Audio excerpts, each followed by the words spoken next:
삼천배 기도 영험 이야기. 일타스님. 흔히 사람들은 삼천배하면 1993년에 열반에 드신 성철스님을 떠올리게 됩니다.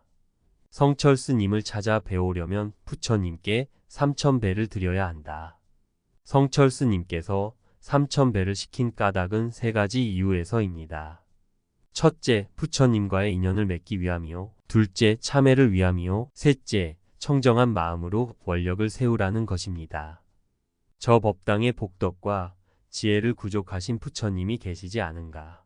나를 애써 만나기보다는 3계의 대도사이신 부처님께 경배하고 깊은 불연을 맺는 것이 더욱 훌륭한 일이다. 바로 이러한 성철스님과 관련된 삼천배의 기도 이야기 한 편을 소개하겠습니다. 어느 해 추운 겨울 50대 초반의 보살이 해인사 백년암으로 찾아왔습니다. 가난한 시골 여인 차림의 그 보살은 성철스님을 뵙자마자 울음부터 터뜨렸습니다. 큰 스님, 저는 어떻게 살아가야 합니까? 성철스님은 그분 특유의 무뚝뚝함으로 그녀에게 말했습니다. 사바세계가 괴로움의 바다이니 고통스러운 게 당연하지. 그만 울고 사연이나 이야기해 보시오. 그녀는 일찍 남편을 사별하고 혼자 힘으로 농사를 지으며 두 딸과 외아들을 키웠습니다. 특히 아들을 훌륭하게 키우기 위해 소처럼 일하였고 마침내 법대에까지 보내게 되었습니다. 그런데 아들은 날로 성격이 비뚤어지면서 사회에 대한 반발심만 가질 뿐 공부를 하려 들지 않았습니다. 어머니는 여러 차례 눈물로 아들을 타일렀으나 아들은 전혀 들으려 하지 않았습니다. 오히려 아무것도 아는 것이 없는 엄마라서 자기를 전혀 이해하지 못한다며 날마다 술을 마시고 행패까지 부린다는 것이었습니다. 큰 스님, 저는 어떻게 해야 합니까? 차라리 제가 죽어 아들을 올바른 길로 인도할 수 있다면 제가 죽겠습니다.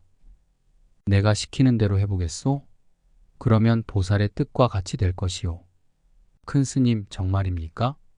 제 자식이 본 마음으로 돌아온다면 무슨 일이고 하겠습니다. 오늘부터 몸과 마음을 청정히 하고 부처님께 하루 3000번씩 절을 올리면서 7일간 기도하시오. 할 수 있겠소? 하겠습니다. 무엇이고 아들을 위한다면 하겠습니다. 정말 3000배를 7일 동안만 하면 아들의 마음이 변할까요? 물론이요. 모든 것을 부처님께 맡기고 절을 하시오. 보살은 성철스님이 시키는 대로 날마다 3000배를 올렸습니다.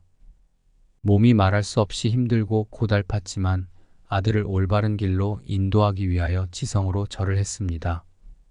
마침내 7일의 기도를 끝내고 집으로 돌아온 그녀는 피곤에 지쳐 깊은 잠속으로 골아 떨어졌습니다. 그때 술에 취한 아들이 집으로 돌아왔고 깊이 잠든 어머니를 보게 되었습니다.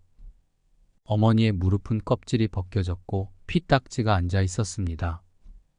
그리고 발등이며 손끝까지 굳은 살과 물집이 생겨 있는 것이었습니다.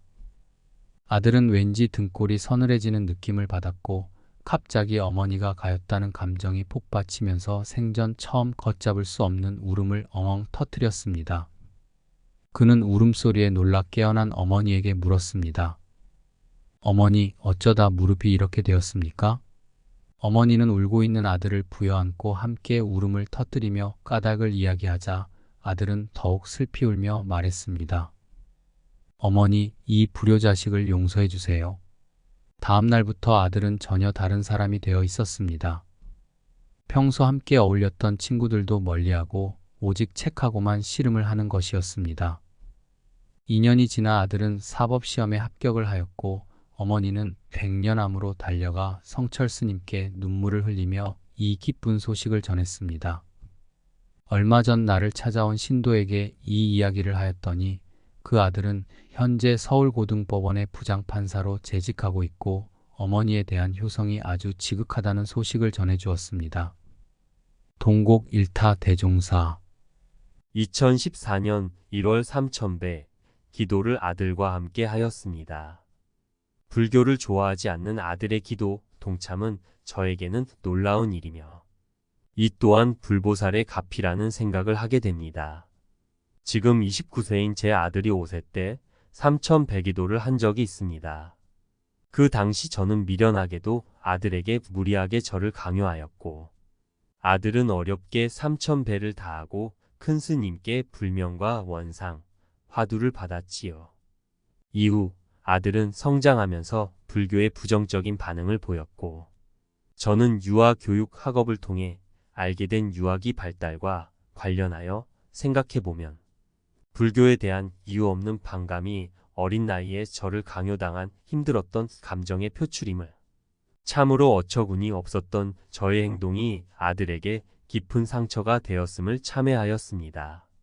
우리의 삶에서 수없이 일어나고 사라지는 연기 같은 마음과 같이 그 어린 마음에도 그 얼마나 많은 시간 속에서 점철된 미움과 원망으로 도저히 불교와 친해질 것 같지 않던 제 아들이 24년 만에 동참하게 되니 백년암 기도 의미는 저에게 새로운 화두가 되고 있습니다.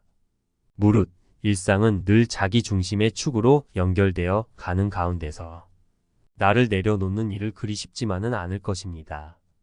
그러나 백년암 3100기도를 하다 보면 자연스럽게 자신이 변화되고 그 변화로 하여금 제 주변이 조금씩 달라지고 있다는 것을 2월 기도에도 동참하는 제 아들을 보면서 이제는 조금 알 것 같습니다.